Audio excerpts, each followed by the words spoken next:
Welcome to the HR Happy Hour Work Break. It's the Friday edition here with Trish and Steve. Hey, Steve Bose. Hey, Trish McFarland, happy Friday. We made it. It's the end of the day pretty much, I think, but we made it. I'm calling this the end of, I know it's actually, I'm going to take a break and then I'm going to actually work some more because we've got a lot going on here at H3HR Advisors. Yeah, it's been a busy week. Good. Yep. It has. So it's Friday. It is a Friday. It is a Friday. We deserve a little bit of a break. So tell me what you got. We said we were going to have drinks. It's happy hour, right? It is happy hour. Did you bring a drink? Did you bring a drink? I'm excited to see what you ate or brought or whatever. What did you find? So Trish, I have a beverage here that I would like to propose as the official cocktail of the work break. I'm calling this drink the Watermelon Work Break.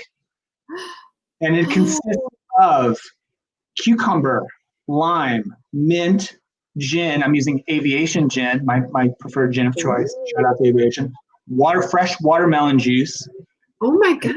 Agave, a little bit of lime juice, and a little cucumber lime garnish. Look at you. That's an official drink. All right. I'm jealous. Watermelon Work Break. So I love watermelon. When we were in China, I love that you can just get like juice in anywhere, watermelon juice, like with the pulp and everything. And in the US, you can't get that, or at least not that I've found. Tell me about what you have, and then I want to describe to you a bit about my preparation that I think you'll find funny. Okay, so I am a vodka tonic girl. But I jazzed it up a little bit. So I'm having a citrus vodka tonic, not much ice because I have chilled vodka. Very, very cold. But the vodka is special. It is Ketel One grapefruit. There we go. Grapefruit and rose. Nice. Right? So shout out Ketel One. Shout out Aviation Gin today. That's right. Let's get that spirit sponsorship going. I know. This is actually really good. The bottle is so cold.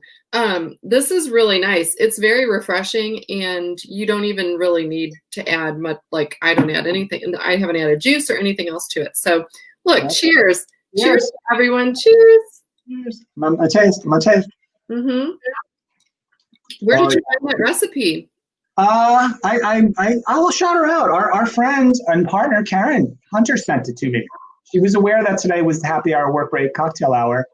And I said, well, all I have is gin. So what can I do with that? And she found, here's the funny part of the story though. I don't know if I told her this or not, but I don't own a blender. That's just not something I have in my house. And the official recipe for this drink, which I'm calling the Watermelon Work Break, involved blending up the watermelon to make watermelon juice. In a blender. So I got out my biggest stock pot, my pasta colander. I put on a pair of vinyl gloves, chopped up the watermelon, and just mashed them down through the colander. Now see, that's a great. And I ended up with about 12 ounces of watermelon juice, fresh. So it worked out perfectly. That's great. I am so glad you put so much work into that. But I will tell you what, I'm sort of the belief, and I think I'm a grown up. I don't have time to blend drinks. I need some kind of a drink. So yeah, the Jeremiah weed and water is my go-to right now. But this Ketel One botanical. So can I get your approval that Watermelon Work Break, the official cocktail of the work break? Can we make that designation? Absolutely. I'm going to try and make that. It looks really good. It looks actually really, really good. So that's it. Well, good. Look at you. Since we're having a happy hour, I've got one more alcohol-related news note I thought was interesting. Yeah, please. Alcohol news. A little bit of a problem for me because of where I live. So, Trish, do you know Harpoon Brewery from Massachusetts? Brewery. Okay. Harpoon Brewery is a well-known microbrewer, great beers. Their Harpoon IPA is probably their most famous brew. Lots of people probably have had that. For the last couple of years, Harpoon has done a partnership, a joint development deal with Dunkin' Donuts, right, which is big in Massachusetts, of course. Okay. Specialty beers centered around Dunkin' Donuts. They've done the Dunkin' Coffee Porter the last couple of years, which is great. I've had it a couple times. Okay. This year, they've released a limited edition assorted 12-pack of these Dunkin' Harpoon collaborations. In the 12 pack, you get the Dunkin' Coffee Porter, which is outstanding. Okay. You also get the Dunkin' Pumpkin Ale, which sounds good to me. And Right. this is where it gets even more fun. The Dunkin' Boston Cream Stout, I'll bet is fantastic. And here's the last one, Trish. Here's the one I want you to react to. The Dunkin' Jelly Donut IPA. I would love it. Jelly Donut IPA. I would probably love that. I like fruited beers and ales. So I'm the person that normally when I go to a brewery like that, I'm always like, do you have any kind of sour beer, right? And it's usually like a raspberry or a blackberry or some sort of berry underlying tart cherry, something like that. So I bet. So dilemma though. After I heard about this, I went to check out the website to learn more. And they have this cool little, they call it like a beer finder. You put in your zip code, you put in a range. Oh, yeah. This 12 pack, this specialty 12 pack, according to the website, as of a little while ago, not within 50 miles of me. I'm not going to be able to get my hands on this very easily. So if anybody out there can get their hands on the Dunkin' Hartman 12 pack, get that over to me ASAP. I'll be in your O. Okay. So, well, that's alcohol today on the HR Happy Hour Work Week. We should do this every Friday. Look, it's been a week. I think we deserve it. Yeah, HR Happy Hour, right? Work break. So yeah, that's good. You know what I'm going to do this weekend? This may sound super geeky, but I don't know about you, but I have been reading a lot about organization. I'm big into organize. I'm trying to organize my house. I think because, spring cleaning was right when COVID was happening and it felt very chaotic to me. So I'm kind of making this fall cleaning, if you will. I've been painting rooms, last weekend started lots of cleaning. This weekend is going to be a lot of just cleaning, like purging, throwing away things, whatever. I found my old trusty Franklin planner. Oh, wow. Did you ever have one of those? It's like old school. It's got the nice. I think, just for the record, I was a Filofax guy, but same kind of deal as that. Yeah. And mine is leather. I used this forever when I was an HR practitioner. Every year after year, this is probably 20 years old, and it's like new. It's just perfectly broken in. So I went on the Franklin Planner website, or the Franklin Covey website. Mm-hmm. They're still selling planners. They are still selling inserts for these. So I'm going to buy some. I'm gonna plan it up. So Franklin's coming back. I still like writing. Do you like writing things down? Like actually handwriting? Me too.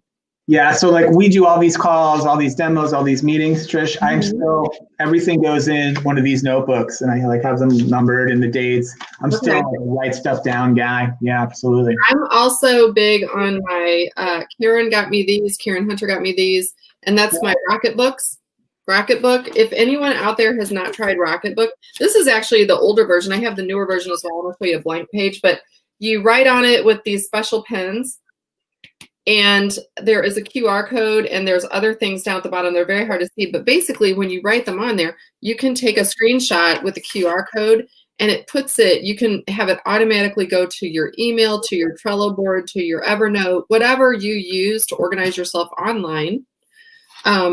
These go right to it. So, and then they just wipe off. You take a soft cloth it comes with, or even a paper towel, and just lightly with a little tiny bit of water, and it comes right clean. So anyway, it's almost like I used to be a big dry erase board person. I had little tiny dry erase boards. So this is kind of a replacement for. Can I just say something just slightly unrelated, but related? Sure. I think the QR code is a very underrated code. I think the QR code got bashed for a while. It did. I had a little run. It was kind of being jammed down our throat. We all kind of rebelled a little bit. Yeah. I think QR code's coming back. I think the QR code, it's got a good run coming in. I mean, what other codes are even interesting besides the QR code? Area code, barcode, pin code. I'm going to QR code. Barcode. I got contacted the other side. I got contacted on LinkedIn the other day by a life coach who wanted to know if they, I was looking to kind of work with them and did I have any needs and all this. And I thought about it long and hard, Trish. And if I ever actually hired a life coach, what the first thing I would instruct that life coach to do after I hired him or her? What is that? Punch me directly in the face as hard as they could for making a terrible decision. Oh, goodness. Well, you know what? I would not hire a life coach. You know what I would do? I would use Pilot. And our friend Ben Brooks. Oh, that's a good segue. Yeah. That. How's that? No, I'm seriously. Like, if you need coaching and mentoring and that sort of thing, I think the apps nowadays are getting so good at pairing people up and matching what your preferred method of connection is and how often you want to, be in contact with someone. And so seriously, Pilot, we should get him on the work break. And I know we've had him on the show. Gosh, it's been probably 6 months ago on the actual podcast, but we need him to come on, just give us an update. Also, he's in New York. We need to get New York updates from Ted at ADP, Ted Kopta, who gave us an update. And I mentioned it to him, Trish, so he's game for coming back on the show. Good. Yeah. Very good. Okay. Well, we will do that. Thanks, Trish. I know you see to get the alerts. I did my mood tracker yesterday from WorkHuman. I checked in. My answers were really positive. It was a good week. So shout out to them and shout out for a great product. And I'm glad they remind me to do it too. Like I get that email every so often, just check in and let us know how you're doing. So I did that yesterday and I wanted to shout that out. I'm glad that you mentioned mood tracker from WorkHuman, because I think too, there's, always you hear people saying like, oh, buy this, buy that, use this or that. Look, we're not here to say like specifically what you should do because we don't know what your organization's like or whatever, but we can say what we use, what we like, what we find valuable, and what we think is good technology. And that's definitely one. Mood tracker, we have talked about that a lot internally in our company, and we use it ourselves. And so, yeah, good shout out there. All right. Well, I feel like we covered everything. We've talked organization, we've talked drinking. Let's cheers one last time as we head into the weekend. Cheers to you and all the listeners. Thank you so much, everyone, for listening and watching. And for all the comments. I can't even tell you, like, it makes my day. We get all these comments from people just saying they either appreciate it or they listen to it every day. You're good. I think I'm friendlier. People come to me, not you. Anyway, all right. Have a great weekend, everyone. We will see you back on Monday. Bye for now.